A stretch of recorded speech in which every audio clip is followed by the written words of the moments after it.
Today on the Topping Show, the comment section without Brett Cooper loses 50% of their views yet again. Bill Nye, the kind of science guy, gives a salute like Elon, but the mainstream media does not compare him to Adolf. The European Union confirmed they want to ban gas cars in 10 years. AOC's campaign director turned out to be an illegal. Aston Martin confirms they want to make the stick shift more attainable, giving us more of those three options and the glorious experience. And Volkswagen recalls the Atlas because it might just burst into flames. All of that and much more on The Topping Show.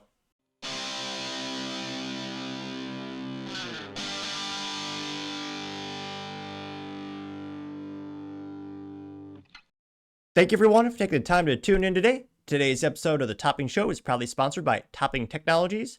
Topping Technologies is an IT value-added reseller and services company with a special proficiency in IT security. Heck, I see their founder at least twice a day. Gotta say he's quite handsome and brilliant. He's me, see, that's the joke. If you're an IT leader or business owner, you can reach out to the team at sales@toppingtechnologies.com. Also, still giving away a free flamethrower with every IT purchase. And yes, it does come with a fun Picatinny rail adapter, so you can mount it to any standard AR-15, like all awesome accessories can be. Go to toppingtechnologies.com and click the flamethrower button to learn more, or click the URL in the video description below.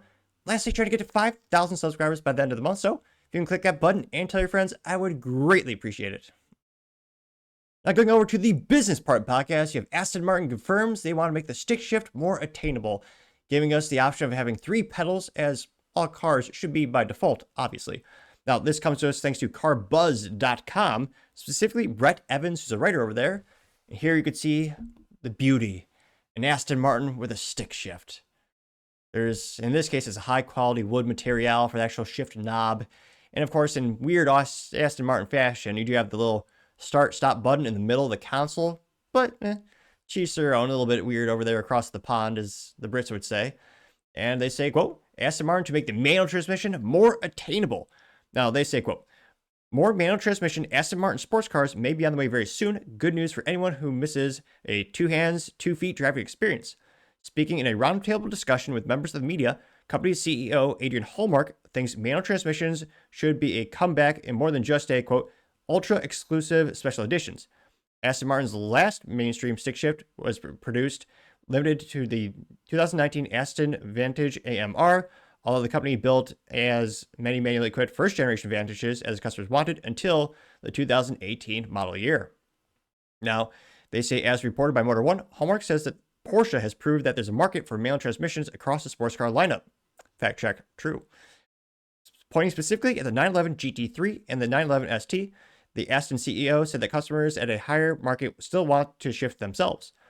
Although neither the 225,500 GT3 nor the 290,000 911 ST could be considered attainable for most, which, yeah, I want to call, as a nice way of saying it, Bravo Sierra on that.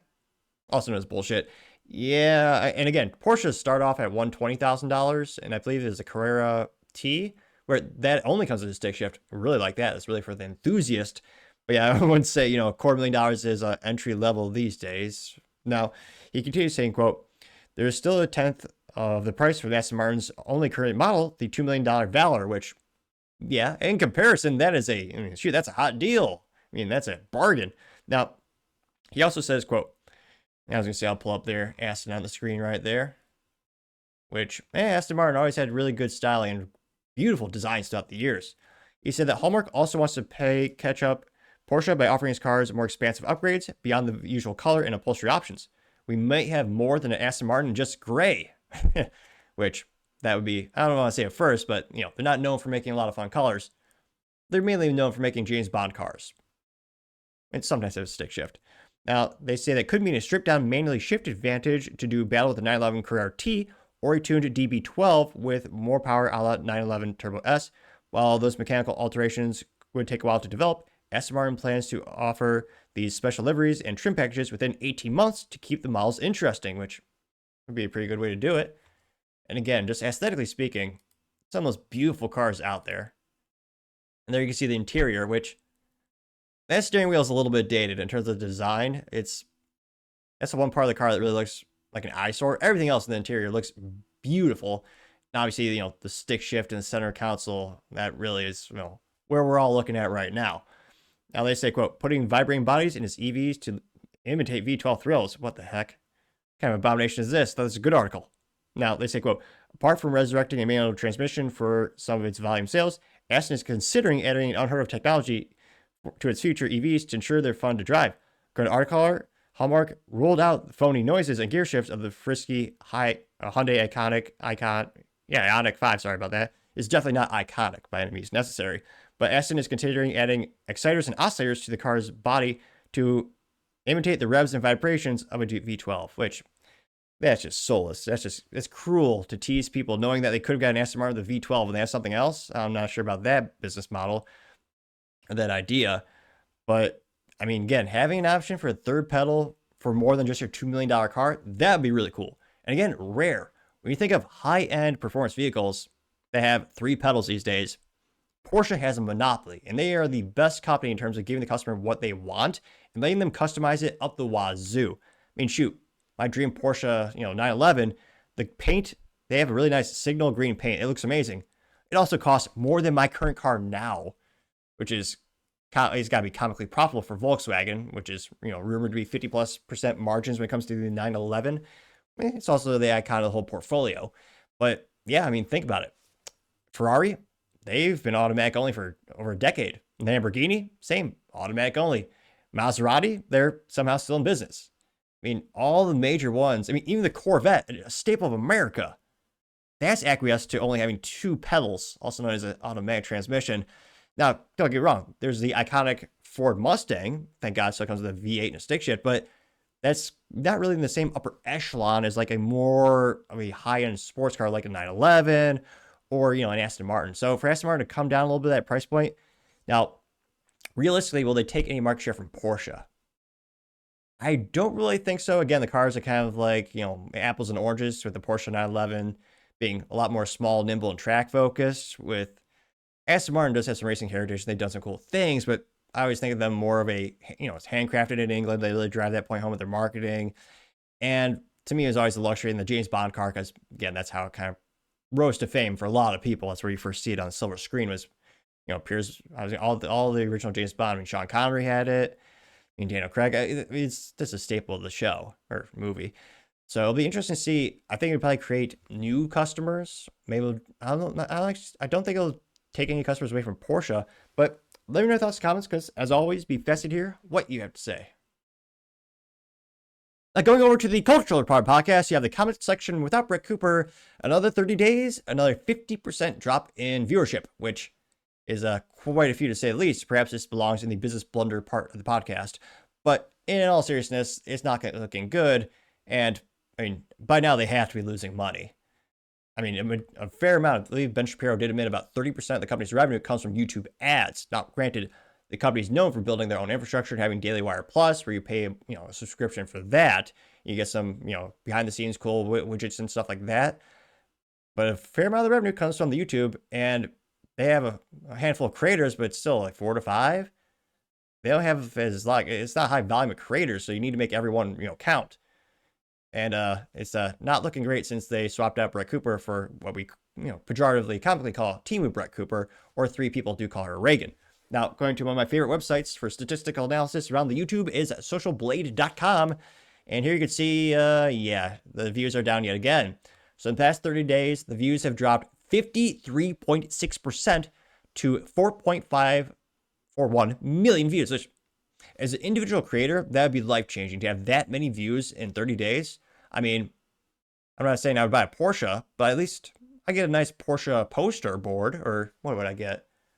I might get some upgrades to my Honda Civic Si, maybe an extra set of rims, but in all seriousness, as an individual, that is huge. As a business, though, that's rough. Subscribers are still being bled on her channel. She's down to 3.9 million. Subscriber count is down 60K in the past 30 days. Now, that's getting somewhat better. When the first controversy broke out, they're losing 10,000 to 20,000 subscribers per day. Now the average is around 2,000 drops per day in terms of subscriber count. And here you can see going down to the daily average, down 2,000, weekly average, losing 14,000 subscribers. Past 30 days, she lost 60,000. So that rate is decreasing. If you extrapolate that data out, she'll eventually start to gain subscribers. It's also kind of suspicious. Daily Wire really doesn't seem to be spending any marketing dollars behind her promoting the channel. And I don't see them actually paying anything at all in terms of promoting her. I mean, I talk about that show probably once per week, just based on, the voice, when your phone listens to you speaking, when you're, searching stuff on the Google for statistics on the show, you usually see banner ads, you see, roller ads at the YouTube for it when you're looking at other videos. I haven't seen any advertisement for the comment section since Brett left. Now, again, you can see now the most concerning thing from a business perspective, the yearly estimated earnings is down to $217,900 per year in YouTube ads. That's the estimated revenue. Now, granted, it does range from 13K to 217K. That's what they're giving us as the yearly estimate earnings. Now, again, as an individual, $217,000, that's a lot, even if the government does steal a lot of it. I mean, that is life-changing money. That's a Porsche or a house or a neighborhood in Iowa. But again, that is a huge life-changing amount of money. But as a business where you only have, how many talents do they have?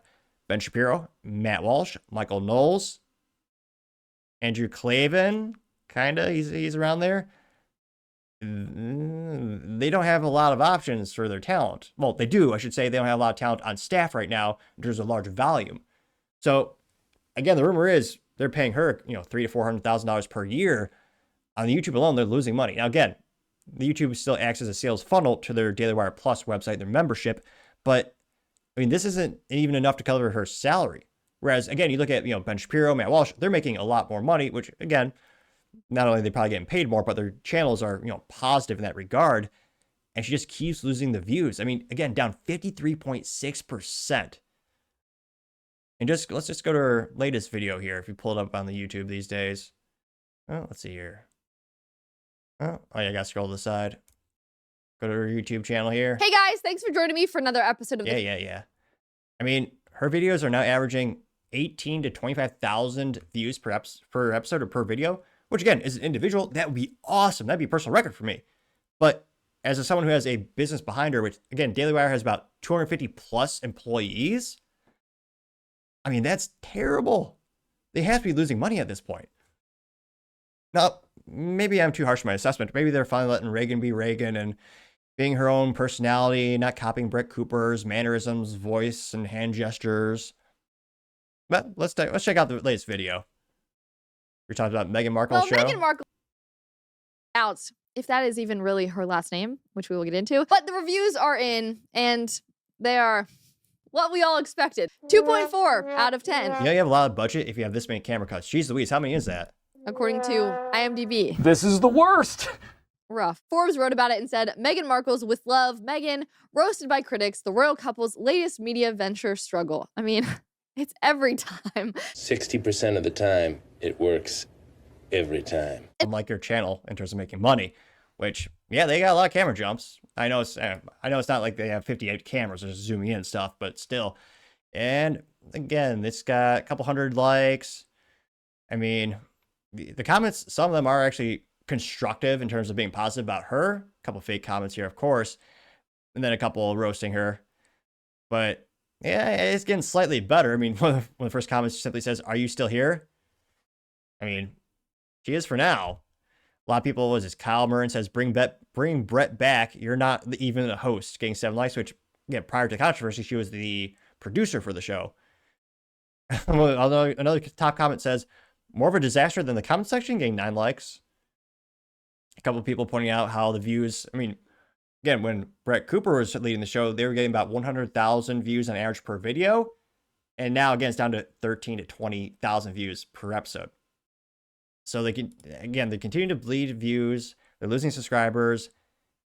The real question is the Daily Wire, again, they're worth $1 billion. They don't have $1 billion, but you look at when they're raising money with the valuations of the company and based on the multiple of their yearly subscriber revenue from Daily Wire Plus, I mean, they're valued at $1 billion. And Ben Shapiro and multiple owners have confirmed that number. And they have, again, venture capital behind them. There's the Wilkes brothers. And they have resource allocation and money where they could, I think, actually make Reagan successful. Again, they have some exceptional marketing talent at the company. If they want to roll out a marketing campaign or rebranding, I think they could turn this around. Now, the question is, the sunk cost fallacy, they spent millions of dollars on this channel prior.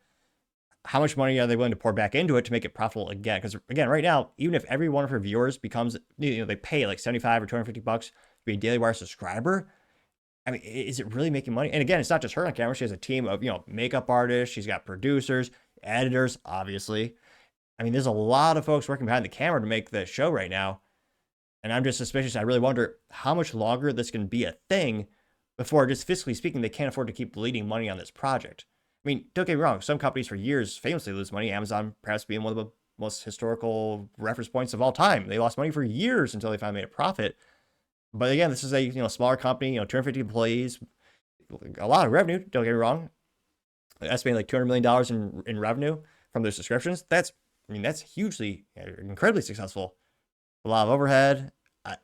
I just don't see how much longer they can continue to lose just subscribers left and right, and they're just losing money on the show. So let me know, in the next 30 days, do you think they'll turn this trend around? Do you think she'll actually gain more views in the next 30 days than the previous one she had? And again, averaging still about 2,000 less, or 2,000 people unsubscribing per day. Do you think we'll get to the point where she is actually gaining subscribers in the next 30 days? Not a gambling man, but if I were to place my bets, I'd say the odds are, outlook not good, or maybe that's Magic 8 Ball. But let me know in the comments, because as always, it'd be fascinating to hear what you have to say.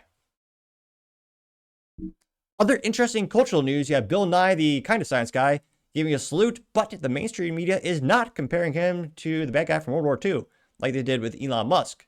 Now, this comes to us thanks to Alex, spelled, well, very short domain name, that's got to be worth a pretty penny, specifically ALX on X. And he says, quote, Bill did the bad guy salute from World War II, which the rumor is on the YouTube, you get deplatformed. The algorithm will screw you if you say that name, apparently, in theory. Who knows? He says, this has absolutely ruined my day. This is probably the darkest day our nation since January 6th. I'm effing shaking right now. There's a Bill Nye, which you might be mostly mentally vacuous, Bill Nye, but he at least does suit up, as all men should. You always look more sharp in a suit, I always say. And he was a little unusual. He does wear the bow tie. I think the only other person in the past 50 years who's worn a bow tie has to be Tucker Carlson. I mean, let me know in the comments. I can't think of a single one. Maybe I need to bring that back. But in all seriousness, it's only about 2 seconds, and this is from a Stand Up for Science, which is oddly reminiscent of all the propaganda where they say, I am the science, but I partially digress. They describe him as former PBS Bill Nye the Science Guy host and Planetary Society CEO. This is a Bill Nye Stand Up for Science rally. Science! Thank science! Thank science! Oh, say it ain't so, Bill, which obviously he wasn't making that salute. No one with a modicum of intelligence would. It's neither moral nor profitable. There's no logical reason to do it. And yet, they said Elon Musk did it. The whole mainstream media did. There's even people so mentally vacuous enough to run campaigns on the Facebook and they're so mentally vacuous they actually believe he did it, which, again, I always ask people, what would the upside be of that situation? Why would you do it? There's no logical reason to do it. I mean, he's quite literally losing money just because they think he did it. So I'm always, when something always happens in terms of controversy or culture, and I usually think it's a misunderstanding a lot of the time, and I don't think that people are as evil as they usually say, because again, there's no upside in doing that. Now, this went pretty well. I got 14.1 million views as well as 32,000 likes. Now, one of the first comments, I'm a little disappointed, comes from, I'll say, the alleged Planet of Memes. I say that because no meme. So hashtag Planet of Memes did not give us a meme today. Nevertheless, he did say, quote, I'm literally shaking right now, getting 517 likes. I say the Texas one saying bad day for science for sure, getting 168 likes. Gunther Eagleman says, quote, wow, getting 588 likes. Cactus Castle actually says, quote, well, nothing. He has a picture compilation of, yep, pretty much every Democrat politician giving a salute. Because, again, everyone does this cliche salute, but in this picture, you have Barack Obama giving the salute. You have Elizabeth Warren giving the salute. Kamala Harris giving the salute. They have Hillary Clinton giving a salute, which I should say Hillary Clinton is a very brilliant, very beautiful woman, not at all evil, corrupt, and had 58 people around her who had their lives prematurely ended. I should just say, for the record, she's not at all corrupt, human scum. She's beautiful and intelligent. Coincidentally, I do want to note for the record, I do not own any rope at the moment, and I plan to live a long and fulfilling life for many, many years. I'm a happy individual. Just coincidentally, I wanted to throw that out there, just for the record. Now, that picture did get 1,000 likes, which is another friendly reminder to click that like button on this video, or if you hate it, giving a downvote and send me why in the comments. Why? Now, you also have Matt Von Swole saying, quote, absolutely, there's 0% chance he meant anything else but other than he is 100% with the bad guys from World War II. No room for any possible scenario. Getting 2.9 thousand likes. Angry Elephant says, quote, Bill Nye is going to bring about the Fourth Reich. And it's Bill Nye with a old mustache from Charlie Chaplin and Adolf, which, again, you have to be truly evil to destroy a whole style forever. I mean, Michael Jordan tried to bring back that mustache, but yeah, even he gave up. Even he could not turn around that fashion faux pas or that taboo of trying that mustache out. You also have a couple other folks doing the same thing. Andy Skillo says, quote, did Bill Nye, though? Let's refer to the chart. Yes, he did. There's a picture of Elon Musk, and he has all the salute. At the very bottom, it's rest. Then it's petting a dog, petting child, calling a taxi, then bad guy from World War II, and that's a call the waiter, which I guess that's the parameter. Getting 1.1 thousand likes. Brick Suit, which A+ for marketing. Not only does he wear a suit every day, but it's a unique pattern. Now he says, quote, Bill Nye, Gestapo guy, and someone photoshopped the C-SPAN text to say that. I got 2.6 thousand likes. Mr. Pickles says, I can only hear the liberals trying to justify it. It's all the cliche leftists. Their heads are turned to the missiles and they're crying. They're saying, he's a liberal. That's not a bad guy. Salute from World War II, getting 743 likes. Jeez. They have the Pam meme from The Office, or meme, where she says, it's the same picture. And there's a picture of AOC giving that salute. And then you have Adolf giving the salute and says, corporate needs you to find the differences between the pictures. And she says that the same picture, getting 43 likes. But of course, only people in the middle and the right are pointing this out on social media. The mainstream media is completely quiet, never even trended for a New York minute. And that's why no one should ever respect or trust the mainstream media, left or right. Although I would argue Fox News is just diet CNN. It's not really conservative at all. But that's my 3 cents. Used to be 2 cents, but 40-year hyperinflation gotta be 3 cents. Let me know your thoughts in the comments, because as always, be fascinated to hear what you have to say. Now, going over to the political part podcast, you have the the European Union banning gas cars in 10 years. Yet another reason why politics matter, because they want to steal our rights. Now, I can almost hear Alex Jones in my head, something to the effect of, these globalists, they want to take away our cars and our freedom, take away your guns, they want the EV cars so they control you. Can't go anywhere, 30-mile radius, they want to be micro cities, you can't go anywhere, electric car. Which, the concerning thing is, sometimes he's actually right. And he seems to be a genuine nice guy from folks I hear. Now, this comes with thanks to Motor1.com, in which they say, quote, I added that, European Union reaffirms the 2035 ban on new gas cars. And there you can see a beautiful, iconic BMW gas engine, which, again, one of the most weak, pathetic countries on the planet is Germany.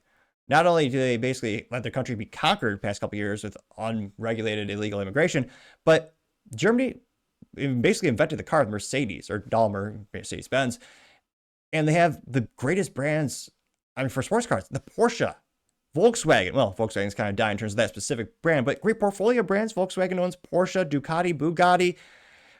Geez Louise, they got a lot of cool stuff in there. And yet, European Union is saying, well, we're gonna kill the most profitable thing, the most best thing you make, Germany, besides Heckler and Koch MP5s. They're gonna take away the gas engine, the thing that made your country great. And Germany is so weak and pathetic, they don't do anything about it. Which they're also the leading.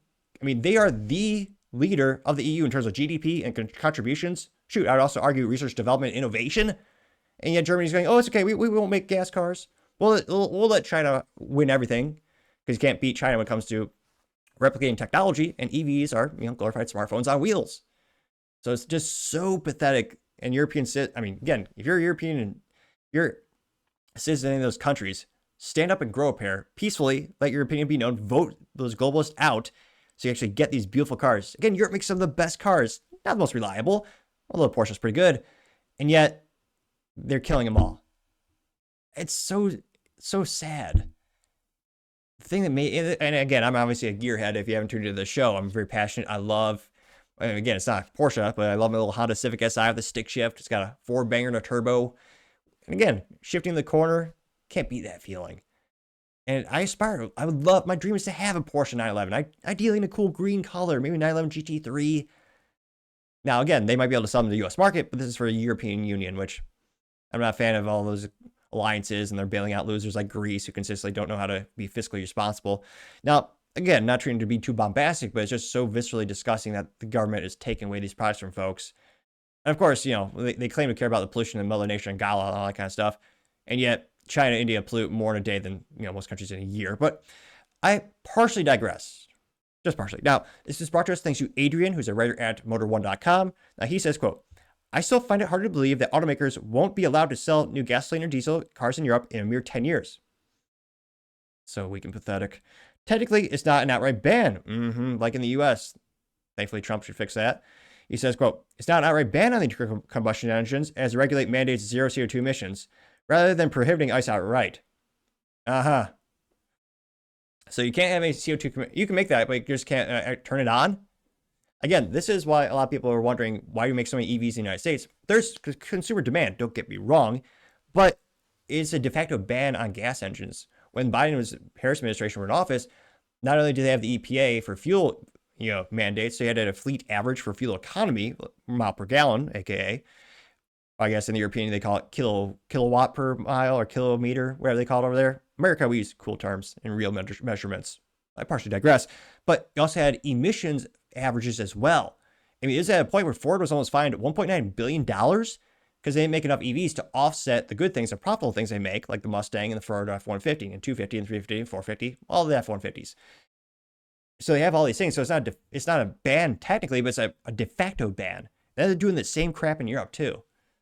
Maybe they'll elect some leaders with a spine and backbone, and they'll leave the European Union and Germany and other countries. Maybe, hopefully. Now they say, quote, in theory, this leaves room for carbon neutral fuels. However, I find it unlikely that synthetic fuels or hydrogen will gain traction in a mere 10 years, which exactly. The thing that made Nikola so famous in terms of that company was the founder, scumbag, claimed that they had a unique proprietary method to efficiently manufacture, distribute, transfer hydrogen. Turned out, crap. Every car company can make a hydrogen car. I mean, a lot of them even have working vehicles. The issue is, how do you get it? How do you transport it? That's been the Achilles heel or the bottleneck in that equation for decades. Now, they say, quote, as a result, the highly controversial target will effectively phase out sales of new ICE cars in 27 weak useless countries. 27 EU member states. This week, the European Commission, the EU's executive arm of globalists, reaffirmed the commitment to the goal first announced a year ago. New cars spitting out CO2 emissions from 2035. Before that happens, emissions are about to go down by 55% in the decade. Jeez. However, things can change. Grow spine. The Commission will also accelerate work on the preparation for the foresee review of the CO2 standards. And here you can see an iconic exhaust right there. Beautiful.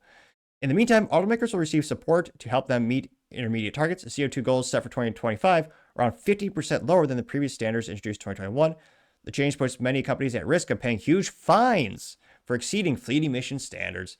In January, Volkswagen Group estimated it had to fork around 1.5 billion euros. Jeez Louise, at the end of the year. I don't know what that monopoly money means. I'm only partially kidding. We have fiat money in the United States too. We have that issue, I know. $1.5 billion in fees. Where do those fees go? What do they do? Yeah. Nowhere useful. They say, however, the EU plans to give automakers more time to meet those standards. Inside the enforcing the new rules of 2025, companies will now have until 2027 to comply. The amendment allows manufacturers to meet their own targets by averaging emissions over 3 years rather than adhering to strict annual limits, which, again, if it's still an average, if you don't hit it for year 1, you're banking on making more EVs and crap year 2 and 3, which also you lose some money on. Automakers will no longer face fines for exceeding emissions in that given year if the 3-year average, which again, you still have that issue. The European Union plans to help automakers accelerate the adoption of EVs by supporting battery production. More crap. Now, disposable cars. The so-called battery booster plan, worth $1.8 billion of taxpayer money, geez Louise, will provide direct funding to boost European production of battery cells and components. Yeah. Additionally, battery raw material access entity will amplify access to raw materials. The EU will also aim to expedite battery materials refining process to fund the program through a $1 billion program. God. But what about us, the customers? The EU pledges to roll out more incentives and social leasing schemes for new and used electric vehicles. Automakers are also trying to lure in more buyers by launching cheap EVs, such as the Citroën C3 or the Volkswagen ID1 and the Renault Twingo. Might as well be a Twinkie. Twingo. That's F- for marketing. Come on, folks. He's also cooking up affordable EVs priced at less than 18,000 euros to replace in the spring. Yeah. Yeah. This is terrible news. Again, it just shows how weak countries have become in Europe that they join the EU and they're going to adhere to these rules. Especially Germany, you carry the EU on your shoulders with their GDP, innovation, all that kind of stuff. So again, this is why people always wonder why I talk about politics. Well, I mean, some of my biggest passions are directly related to politics, like automobiles, the most heavily regulated industries on the planet, not just the United States, but obviously overseas as well. So again, we'll see. Some of the comments are saying, they'll never happen. Some of it's just optics. California has a similar ban. And again, that's the 10th largest market in the world. So there's a lot of these bans across the world shaping automotive manufacturers' incentive mechanisms to make different things. Not necessarily what's best for the consumer, what the consumer wants, but what government wants. So I always tell folks, you're not the customer, the government is. So again, I hope maybe some people grow some cojones in the European Union, maybe get some leaders in there who don't want to bow down to this. But yeah, it's not great news for the automotive community. And hopefully things change so that it can make some of these great vehicles for long term. Again, I love gas cars, partially because, they'll last a lot longer, they're more reliable. And again, the government can control it with remote access, like EVs. Yeah. Which, again, and a better ROI. My parents bought a 2001 Honda Accord new. They still drive it to this day. It is darn near bulletproof. It's just a very simple 4 cylinders of glory gas engine. Something, again, technology moves pretty quick, but something that the current battery material and technology can't last these days. But let me know in the comments, are you concerned about these bans coming left and right with gas engines? I mean, do you think these companies or the EU will change anytime soon? Let me know, because as always, I'd be fascinated to hear what you have to say. Other interesting political news, it turns out AOC's campaign director is illegal. Which, again, given the belief system of AOC, or lack thereof, I'm not surprised. I'm actually surprised she doesn't brag about this more. Now, it turns out he actually, interestingly enough, self-deported. And she might be in trouble with the government because she gave out advice on how to avoid ICE and avoid being kicked out of the country if you're here illegally. Now, this comes to us thanks to Libs of TikTok, in which she says, quote, "Did you know AOC's Deputy Communications Director wasn't illegal? He has now self-deported from the United States to Colombia. Why was a sitting member of Congress employing an illegal? Sounds like she should be fined or, booted out of the country or arrested or something, or brought to criminal. Sounds like criminal charges should be filed. Will they? I'm a little skeptical. We'll see. And this went pretty viral. Got 708,000 views and 23,000 likes. Now, one of the first comments comes from Paul Zupa saying, quote, Diego, and again, I'm not always trying to butcher these names. I just, partially maybe lack a skill set. I'm going to try to get his name right. Diego de la Vega was paid almost $80,000 a year by AOC. AOC was using American taxpayers to employ illegals in Congress, investigate all of her staff, which, yeah, they should. The real question is, will they? That got 5.9 thousand likes. Paul Zupa says, quote, I knew it. I'm sure tons of Democrats in Congress have illegals working for them. Investigate them all. Getting 436 likes. Democrat Media TM says, quote, majority of her staff are illegals and paid by U.S. tax dollars, which is illegal. AOC should be investigated immediately, getting 775 likes. Arthur Eagleman simply says, WTF, getting 255 likes. Scrolling down, you have Stacy Election Denier saying, quote, seems like AOC was breaking the law. So she was employing illegals breaking the law. Meanwhile, she calls Elon a con man. You can't make up how dumb these people are. Getting 497 likes, which, yeah, what was it? There used to be an age-old saying about wisdom, which is kind of a good, pinky high class insult to someone. Say that wisdom will always chase them, but they will always run faster. That's a high class saying that they are not the brightest light bulb in the room or the sharpest knife in the drawer, so to say. But enough metaphors. Going back to the comments, you have House of Trad saying, quote, always, is a picture of AOC says, can I ask a stupid question? There's a picture of Trump saying, quote, better than anyone I know, getting 131 likes. Chaotic Genius says, of course AOC is against deportations. She was literally employing an illegal in her own campaign. These people don't just support open borders, they depend on them. Corrupt to the core, getting 138 likes. Bruce says, the 189-year-old Senator Feinstein had a Chinese spy driving her around for 20 years. Yeah, that actually is true. That's not a joke. Feinstein's dead now, but when she was alive, yeah, it turns out driver was Yeah, 20 years Chinese spy, which either means she was dumb or corrupt. I can't decide which one is worse. You also have Representative Swalwell being tagged because he actually was having, it's a nice way of saying this, adult relations with her. And I'm not talking like they weren't like working on filing joint taxes together, if you know what I mean. And they got 498 likes. You also have Michael Gunderson saying, quote, why isn't it legal working that closely with our elected officials seems to be a major issue. To me, what do you say? Getting 105 likes. You also have Trump, Trump Gunner saying, unbelievable, a sitting member of Congress who took an oath to uphold the law was employing someone in our country illegally. That just proves how hypocritical the left is. They push for open borders and ignore the law when it benefits them. Glad he's gone. Now let's enforce the law, getting 169 likes. I also have Dustin Mills saying, quote, breaking Sunny host on The View, say Democrats must fight and die for their rights. Which we very well might lose 10 to 20 IQ points by watching The View, but we'll watch it for a second.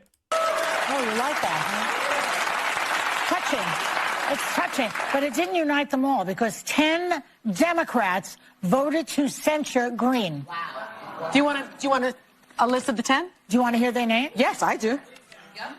Why go after them, too? Go after the Republicans. Because they don't know how to fight and be part of an opposition party. Representative Green gave them... Your party was the one that literally wanted mass surveillance of government, more taxes, more authoritarianism. I can't... I mean, again, I like to think I've come a long way in terms of self-development, but I thought I liked self-awareness. I mean, in comparison, geez Louise. Let's see here. House of Trad says she hates America and says guide to destroying the West. Convince women to hate men. Convince men to hate themselves. Convince minorities to hate whites. Convince whites to hate themselves. Convince young to be LGBTQIA+. Convince the old that they are backward. Only takes a generation if done properly. Gain 20 likes and yeah, quite concerning. Then you have one person's House of Trad is, as youth may say, is on fire with all the memes. One more. It says cry more libs. And it's a picture of the Gulf of America being relabeled to Gulf of Liberal Tears. Gained 29 likes. So again, more illegal activity from AOC. Now we'll see, which, man, sounds like it rhymes. But nevertheless, maybe she'll deny it. Maybe she'll say she didn't have no idea, which, again, if you're employed by a government employee, wouldn't you think they would do a standard background check to see about that? So we'll see at the end of the day if she's actually prosecuted or held accountable, but I don't know what the odds are of that. I wouldn't think they're too high, but leave it in the comments because, as always, be fascinated to hear what you have to say. Now, going over to the business blunder of the day, you have the Volkswagen Atlas being recalled because it might burst into flames, which is not the best. Now, this comes to us thanks to Motor1.com, specifically credit to Christopher Smith over there. He's one of the, I don't know if statistically speaking he's the top writer, but yeah, most articles I like are written by him, so he's the top writer for the show. Now, well, it doesn't work here, you know what I mean? Now, he says, quote, Volkswagen's fix for 177,000 fire-prone cars is ridiculously simple. The Atlas and Atlas Cross Sport have been recalled for problematic and unnecessary engine covers, which is one of the dumbest inventions, I would say, in the past 30 years of the automobile. Again, I'm a gearhead. I want to see the engine. If I buy an engine, I want to see the engine. And yet, for 20 years now, they make a nice, beautiful engine. They slap on a thing of foam and a plastic cover, which looks just so stupid because of noise deadening, which, okay, if you it drives me even crazy when they have like a V8 when they do this. Like, you're getting a V8, you want to hear it. And one of the best cars out there is a Chevy SS, which a fantastic, I mean, that's a great sedan. It's got a V8 and a stick shift. Terrible advertising. It kind of failed. No one really knew about it. But even on that car, they put a big old, I remember this because I used to work at car sales at the time, put a big old plastic thing on top there, you know, snap on. And it's like, you made a great V8. It's got a great exhaust note, great engine note, and you put on a piece of plastic and foam to deaden the noise. So stupid. And yet, some people don't want to hear the glory of the engineering put into their vehicle. That is, I mean, I can't fathom that. Now, he says, quote, Volkswagen has recalled 177,493 Atlases and Atlas Crossports from 2024 to 2025 model years. There's a problem with a plastic engine cover that could possibly cause it to contact with hot areas of the engine. This could lead to melting in certain locations and in some instances catch on fire and start a fire. So that useless piece of junk that I would argue should already not be there, now it might burst into flames, which is not great. Also not great for the weakest of all the Volkswagen portfolio, the Volkswagen brand. I mean, was it 6 months ago? The CFO said they have about 18 months left, or at the time he said 24 months left of viability as a business. Again, not the Volkswagen group. They have a lot of great things like Porsche, Lamborghini, Bugatti, Ducati, but the specific Volkswagen brand, it's really rough. Now, they say, quote, "At the National Highway Traffic Safety Administration describes the engine cover possibly shifting position after service work has been performed. Details on how or why the plastic covers move aren't provided. Apparently, it's related to how the covers were reinstalled per the recall." And here you can see, oh, that piece of junk. Why did they put that on the engine? And again, I know it's an SUV. You're not necessarily showing it off the engine, but it just looks so much better to take that piece of plastic off. It looks like a McDonald's toy, for Christ's sake. Now, they say, quote, "If the engine cover is not installed properly after the vehicle service, the engine cover may come loose and come in contact with extremely hot surfaces in the engine department," which, again, yet another reason not to put extra pieces of plastic and crap in there. "Improperly installed engine cover may come in contact with the hot surfaces. This may lead to melt on the material. Melted material that may come in contact with extremely hot surfaces, such as the exhaust turbocharger. That could lead to a fire in the engine compartment. If this occurs, owner may..." It's funny. It's definitely government speak. "If a fire occurs, it may lead to a burning smell coming from the hood compartment or when you open the hood." It's like, well, yes, I'm pretty sure that's how it works. Now, they say there have been some fires reported because of the problem. VW states first, quote, "Potentially relevant fire occurred in October 2023, but the actual cause wasn't determined. Over the following 13 months, 3 engine fires were confirmed to have resulted from improperly installed engine covers. Investigation determined that based on numerous factors, additional covers are coming loose, could not be rolled out, hence the recall. Here's a plot twist. For now, VW is fixed to simply remove the cover," which I would argue every owner should have done by default, because it just, again, it doesn't dumb down. It mutes your beautiful engine, so you can't hear it as well. And it just takes up space and technically does decrease fuel economy because technically it does increase weight to the vehicle. Granted, not negligible, yes. But also aesthetically, why keep that on? I haven't had that issue with my cars. I never had one of those stupid covers, but if I did, I'd toss it off. Now, they say, quote, "That could be a permanent solution if the Atlas and Atlas Cross Sport owners so choose." A VW spokesperson told Motor One that at some point in the future, a service bulletin will invite customers back to install a new underhood engine cover, which, why? Just listen to the glory of your engine a little bit. In this case, it's not even going to be that loud. I say VW makes no mention of accidents or injuries related to this problem. Dealer notification of this recall already started. Specific owner notification will begin no later than April 18th. Or just tune in to the Topping Show where we cover auto recalls about 30 days before. I mean, it seems to be half the business blunders are related to automobiles these days, which makes sense. There's between 10,000 and 30,000 components per vehicle these days when they're made. A lot of areas that can go wrong, as we can see here. Now, they say it's worth noting that the VW implemented a new engine cover for the Atlas and Atlas Cross Sport production as of December 4th, 2024. This recall applies to 2024 and 2025 models built before that date. So, yeah, I mean, just get rid of these stupid covers altogether. Again, even with the sound dampening that they have throughout the vehicle, you probably won't hear it too much. I would argue you should. It's a beautiful thing, an engine. One would think you want to listen to it. But yeah, Volkswagen, again, you probably should do a little more quality assurance. Allegedly, that department does exist over there. And actually put this through the ringer, actually test how a person works with the vehicle and how they're touching it and moving pieces around. Because in this case, it turns out, yeah, if you don't actually snap it in quite right, it looks like it might fall off now, melt, and burst into flames. When, again, this is already the weakest brand in your portfolio, and there's a lot of rumors saying it's becoming less and less viable as a business to keep it around. So not great news. I gotta say, Volkswagen, that is certainly the business blunder of the day. Thank you, everyone, for taking the time to tune in today. Again, try to get to 5,000 subscribers by the end of the month, so if you can click that button, I greatly appreciate it. Also, give me a thumbs up, thumbs down, or comment. It's a great way to give me some additional feedback, letting me know how I can make the show better and better. Lastly, don't forget to take time to tell your family, tell your friends, tell your coworkers, heck, tell your enemies, tell anyone and everyone. Just stay safe and fight the good fight.